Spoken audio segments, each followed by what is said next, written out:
Student, हम class 10 का second chapter start कर रहे हैं, पॉलिनोमियल। मैथ्स का कोई भी चैप्टर स्टार्ट करने से पहले बच्चों हमें कुछ बातों पे ध्यान देना होता है। जब तक किसी टॉपिक को हम अच्छी तरीके से नहीं समझते, वो टॉपिक हमें बहुत मुश्किल लगता है और फिर कोशिश करते हैं कि काश कोई शॉर्ट ट्रिक बता दे और हम उस क्वेश्चन को सॉल्व कर लें, पूरा चैप्टर अच्छे से समझ आ जाए। तो ये माइंड में अच्छी तरीके से बिठा लीजिए कि बिना टॉपिक्स को डिटेल में समझे आप शॉर्ट ट्रिक से अच्छे मार्क्स ले ही नहीं सकते एग्जाम में, राइट? तो हमें 3 चीजों पे ध्यान देना है। सबसे पहली बात, बेसिक कंसेप्ट हमें क्लियर करना है। बेसिक कंसेप्ट को बहुत अच्छे से पढ़ना है, एक एक फॉर्मूले को बहुत अच्छे से देखना है, समझना है, देन उस पे वर्क करना है। तो बेसिक कंसेप्ट हमारा बहुत क्लियर होना चाहिए। सेकेंडली, रिपीटेशन होनी चाहिए। बार बार प्रैक्टिस कीजिए, खूब सारी प्रैक्टिस कीजिए। बिना प्रैक्टिस के कुछ भी संभव नहीं है। आप सोचोगे कि 1-2 दिन प्रैक्टिस कर लिया, 1-2 बार प्रैक्टिस कर लिया दिन में और मैथ्स के सम सब बहुत अच्छे से कर पाएंगे, तो ऐसा पॉसिबल नहीं होता, ठीक है? थर्ड चीज है कंसिस्टेंसी। बच्चों सबसे इंपॉर्टेंट चीज होती है लाइफ में, जब तक तो रूल रेगुलेशंस नहीं होते, डिसिप्लिन नहीं होता हमारी लाइफ में, तब तक हम किसी चीज को बहुत अच्छे से अचीव नहीं कर सकते। चाहे वो पढ़ाई हो, चाहे डेली रूटीन की बातें हो, या फिर कुछ किसी भी एग्जाम की तैयारी कर रहे हो, तो किसी भी चीज के लिए हमें कंसिस्टेंसी बहुत जरूरी होती है।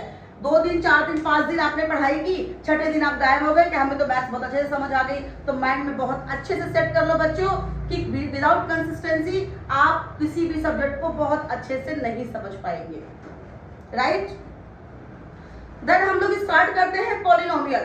पॉलिनोमियल स्टार्ट करने से पहले हम इसके छोटे छोटे टर्म्स भी बीच बीच में करेंगे कि कोई फॉर्मूला आया तो कैसे आया, क्यों आया। शॉर्ट ट्रिक से डीपली समझते हुए, शॉर्ट ट्रिक लेते लेते हम लोग आगे के सारे सम्स सॉल्व करेंगे एंड चैप्टर्स को बहुत अच्छी तरीके से समझेंगे, ओके? पॉलिनोमियल क्या है? सबसे पहली बात आती है, पॉलिनोमियल चैप्टर कर रहे हैं हम लोग, तो पॉलिनोमियल क्या है? बहुत बच्चे क्या होते हैं कि समरी कर लेंगे और चैप्टर पता ही नहीं होता कि नंबर सिस्टम क्या है, पॉलिनोमियल क्या है, ट्रिगो क्या है, तो ये चीजें पता ही नहीं होती बच्चों को। तो सबसे पहले हमें समझना है कि पॉलिनोमियल क्या है। वेरिएबल, कांस्टेंट एंड ऑपरेटर्स, इन तीनों की कॉम्बिनेशन से फॉर्म होता है एक्सप्रेशंस एंड इसी एक्सप्रेशन को बोलते हैं हम पॉलिनोमियल। दैट मींस पॉलिनोमियल का मतलब ये होता है कि many terms, poly means many and नोमियल means terms, जिसके खूब सारे टर्म्स हो, अपने बहुत सारे टर्म्स होते हैं, that is called polynomial. Polynomial को हमेशा स्टैंडर्ड फॉर्म में लिखते हैं, ax² + bx + c। Standard form क्या होती है? सपोज करो x + 2x + x² + 5 है ये, तो इसको स्टैंडर्ड फॉर्म में कैसे लिखेंगे? x² + 2x + 5। तो x² + bx + c, that is standard form. हमेशा इसको स्टैंडर्ड फॉर्म में लिखते हैं।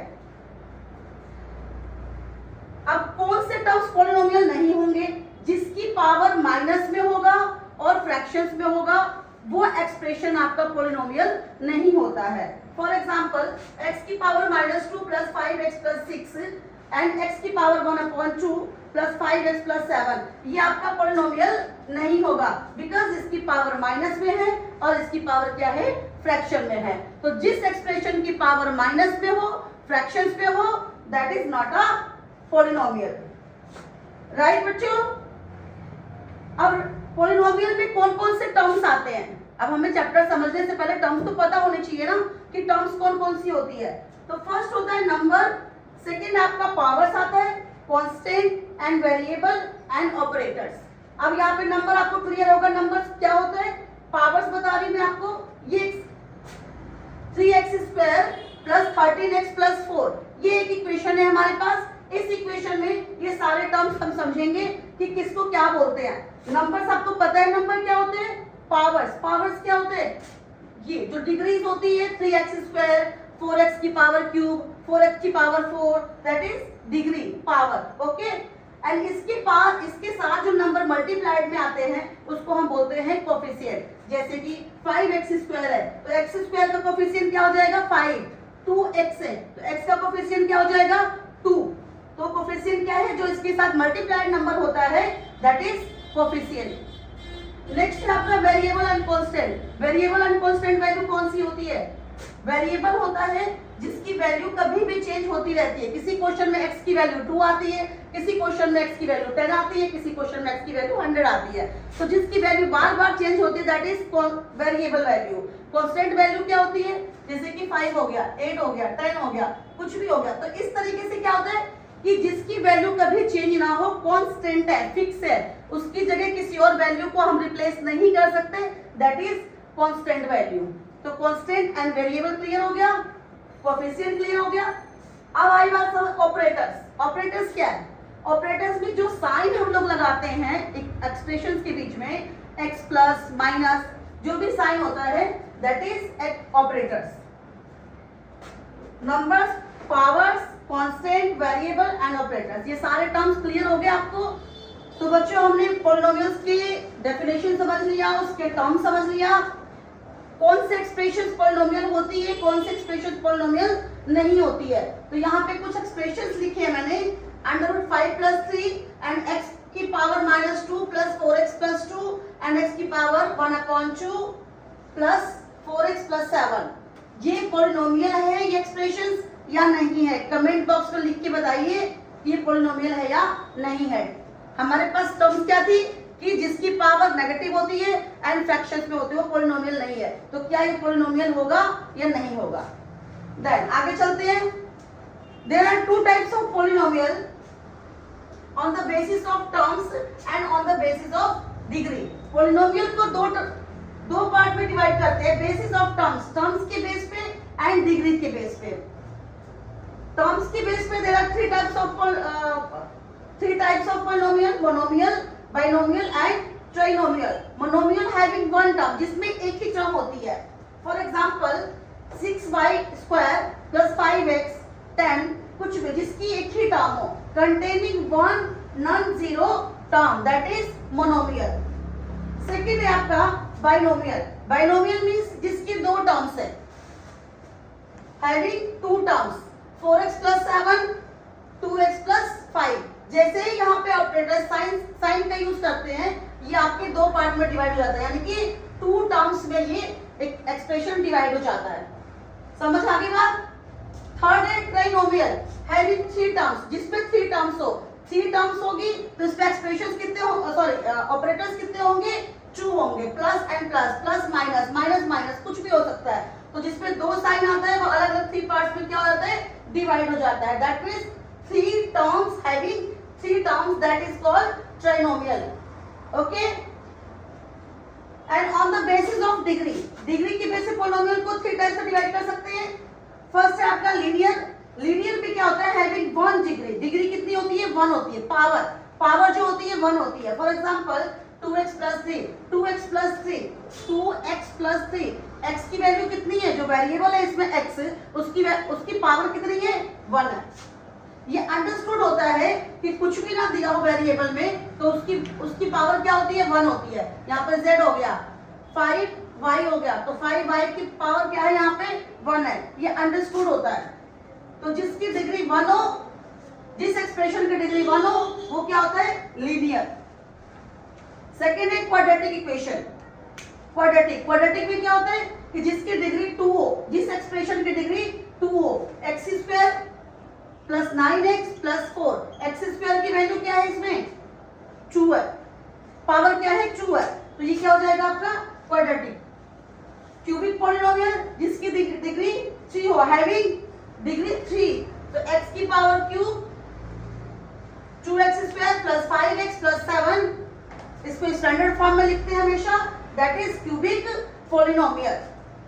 एक चीज बच्चों और ध्यान रखना कि जिसकी पावर 1 हो, ये शॉर्ट ट्रिक है, जिसकी पावर 1 हो, जिस एक्सप्रेशन की पावर 1 हो, यानी कि लीनियर में उसकी वैल्यू एक ही आएगी। पावर 2 हो तो वैल्यू 2 आएगी, पावर 3 हो तो डिग्री वैल्यू कितनी आएगी? 3 आएगी। तो पावर के बेस पे भी आप उसको कैलकुलेट कर सकते हो कि पावर 1 होने पे वैल्यू एक ही आएगी, पावर 2 होने पे वैल्यू 2 आएगी एंड पावर 3 होने पर वैल्यू 3 आएगी। राइट? तो बच्चों चैप्टर स्टार्ट करने से पहले ही मैंने आपको क्लियर किया था कि चैप्टर के बेसिक्स को हमें बहुत अच्छे से समझना है। डेफिनेशन समझ लिया आपने पॉलिनोमियल का, there are 2 types of polynomial, उनके टाइप समझ लिए, उसके डेफिनेशन समझ लिया हमने एग्जांपल्स के थ्रू। अब यहाँ पे मैंने पॉलिनोमियल का पूरा चार्ट बना दिया यहाँ पर, जिसमें एक एक टर्म्स को क्लियर करते जाएंगे कि हमारे कौन कौन से टर्म्स क्लियर हो गए, एंड आगे एक्सरसाइज करने के लिए हमें और किन किन चीजों की जरूरत पड़ेगी।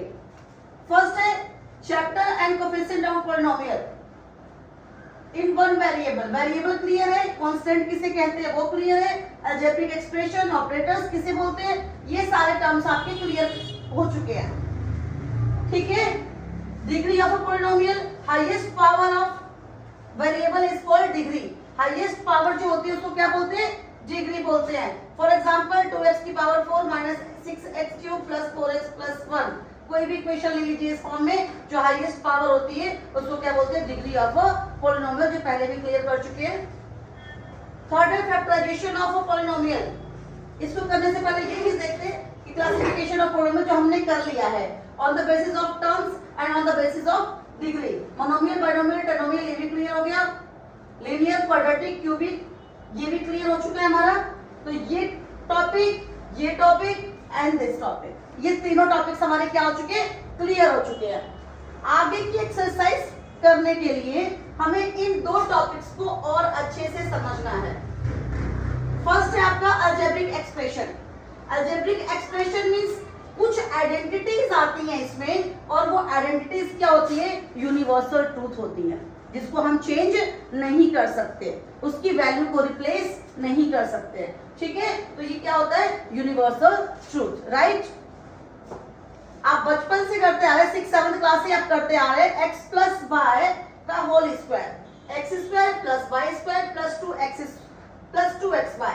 अब x प्लस वाई का होल स्क्वायर का मतलब क्या है, 2 का होल स्क्वायर का मतलब क्या है, 2 इंटू 2, 5 के क्यूब का मतलब क्या है, 5 इंटू 5 इंटू 5, यानी कि उतनी बार उसको मल्टीप्लाई करना है। तो कुछ बच्चों को ये समझ में नहीं आएगा कि मैम x प्लस वाई का होल स्क्वायर कैसे आया, x square plus y square plus 2xy की वैल्यू कैसे आई। तो यहाँ समझ लीजिए बच्चों, x प्लस वाई का होल स्क्वायर मींस इसको 2 बार मल्टीप्लाई करना है, राइट बच्चों। तो x plus y and x plus y, या तो इसको रो मेथड से कर लो या कॉलम मेथड से कर लो। x को x से मल्टीप्लाई करेंगे क्या आएगा, x स्क्वायर, x को y से मल्टीप्लाई करेंगे क्या आएगा, xy, y को x से मल्टीप्लाई करेंगे क्या आएगा, xy, एंड y को y से मल्टीप्लाई करेंगे क्या आएगा, y स्क्वायर। तो x square xy same variable है, दोनों को प्लस करेंगे, plus 2xy plus y square. Answer क्या आ गया, x square plus y square plus 2xy, जो कि यहाँ पे लिखा हुआ है, राइट बच्चों। तो ये मल्टीप्लाई करके भी आप इसका आंसर ला सकते हो, बट आप 10th स्टैंडर्ड में हो तो अपना स्टैंडर्ड मेंटेन करो, जिस स्टैंडर्ड में हो आपको फॉर्मूले लर्न करने हैं एंड समझने हैं। x प्लस वाई का होल स्क्वायर क्लियर हो गया, x माइनस वाई का होल स्क्वायर सेम यही है, बस यहाँ पे आपका साइन चेंज हो गया है। तो x square plus y square minus 2xy। आपको डाउट होगा कि माइनस 2xy कैसे आया, तो आप इसको मल्टीप्लाई करके देख लो, x minus y and x minus y दोनों को मल्टीप्लाई करो, या तो कॉलम मेथड से या रो मेथड से, आंसर आपका यही आएगा, x square plus y square minus 2xy, right. Next identities है हमारे पास, x square minus y square, x square minus y square की वैल्यू क्या होगी, x plus y and x minus y, x plus y and x minus y को multiply करके देखना, x square minus y square की ही value आएगी। Next है बच्चों यहाँ पे x plus y plus z का whole square, x plus y जिसमें x plus y plus z का होल स्क्वायर, इसकी वैल्यू क्या आएगी, x square plus y square plus 2xy plus 2yz plus 2zx। अब इसकी वैल्यू में बच्चे कंफ्यूज हो जाते हैं कि किस तरीके से वैल्यू को लिखे। तो बेटे एक बार x स्क्वायर आएगा, y square and z square, कितना क्लियर है। दूसरी चीज इसको एक बार लेना है एक साथ 2xy, फिर इसको लेना है 2yz देन 2xz, ये पहली बार लेना है, ये सेकंड टाइम लेना है, और ये थर्ड टाइम। इसकी वैल्यू यहीं पे हो गई, x square plus y square plus z square plus 2xy plus 2yz and plus 2zx। Right. Next formula हमारे पास x plus a and x plus b, इसकी वैल्यू होगी x square plus a plus b. a plus b ये value क्या हो जाएगी, plus हो जाएगा। x को क्या करेंगे, मल्टीप्लाई करेंगे। x की जगह बच्चों अगर 2x होता है, 5x होता है, 100x होता है, तो यहाँ पर x से आप मल्टीप्लाई नहीं करेंगे। वो जो वैल्यू नंबर जो दिया होगा वहां पर x 10 50 20 जो भी दिया होगा 2, तो उस वैल्यू को यहाँ पे क्या करेंगे, मल्टीप्लाई करेंगे। प्लस a और b को आपस में क्या करेंगे, मल्टीप्लाई। तो x plus a x plus b का फॉर्मूला क्या हो जाएगा, x square plus a plus b x plus a b. तो बच्चों हमारे यहाँ पे सारे टर्म्स क्लियर हो चुकी है। ये टॉपिक क्लियर हो गया, डिग्री ऑफ पॉलिनोमियल भी क्लियर हो गया, अलजेब्रिक एक्सप्रेशन भी क्लियर हो गई, आइडेंटिटी सारी क्लियर हो गई, यहाँ पे क्लासिफिकेशन ऑफ पॉलिनोमियल भी क्लियर हो गया। लास्ट टॉपिक बचा हमारा फैक्टराइजेशन ऑफ अ पॉलिनोमियल, जो 2.1 एक्सरसाइज में हमें करना है। इस फॉर्मूले को यूज करना है। फैक्टर थ्योरम, क्वाड्रेटिक पॉलिनोमियल का middle term, splitting, factor theorem and cubic factor. इन तीनों फैक्टर को हमें अच्छे से बहुत तरीके से समझना है, इसको खूब अच्छे से प्रैक्टिस करनी है। जिन बच्चों के factorization, middle term, splitting 7th 8th class में क्लियर नहीं है, वो दोबारा से इनकी खूब सारी प्रैक्टिस करेंगे। मैं कुछ सम्स यहाँ पे दे दूंगी, उनको खूब अच्छे से घर में प्रैक्टिस करनी है। उसके बाद 2.1 को सॉल्व करना है। शॉर्ट ट्रिक नहीं चलेगा, मैं बार बार रिपीट कर रही हूँ, शॉर्ट ट्रिक पे मत जाइएगा। डीपली चैप्टर को समझो, जब आपको चैप्टर समझ आ जाएगा बच्चों, यकीन मानिए बहुत मजा आने वाला है इस चैप्टर में आपको। पॉलिनोमियल बहुत इंटरेस्टिंग चैप्टर है। 9th क्लास के जो सिलेबस था उससे थोड़ा सा हट के है 10th क्लास, बहुत इंटरेस्टिंग। उसमें क्या था, आपके थ्योरम्स वगैरह ज्यादा थी, ज्योमेट्री ज्यादा थी, बट 10th क्लास में चैप्टर्स इतने इंटरेस्टिंग है आपके, यकीन मानिए अगर आप उसके बेसिक्स को अच्छे से क्लियर कर गए ना, मजा आ जाएगा करके। 10th क्लास सबसे इजी और बहुत इंटरेस्टिंग क्लास होती है समझने के लिए। और तो बच्चों आई होप ये चैप्टर आपको बहुत अच्छे से समझ आ गया होगा, क्योंकि मैंने स्टार्टिंग से बेसिक से लेकर सारी चीजें कवर करने की कोशिश की है। तो मिलते हैं हम लोग नेक्स्ट वीडियो में। चैप्टर आपको अगर समझ आया तो लाइक, सब्सक्राइब एंड कमेंट्स करना ना भूलें।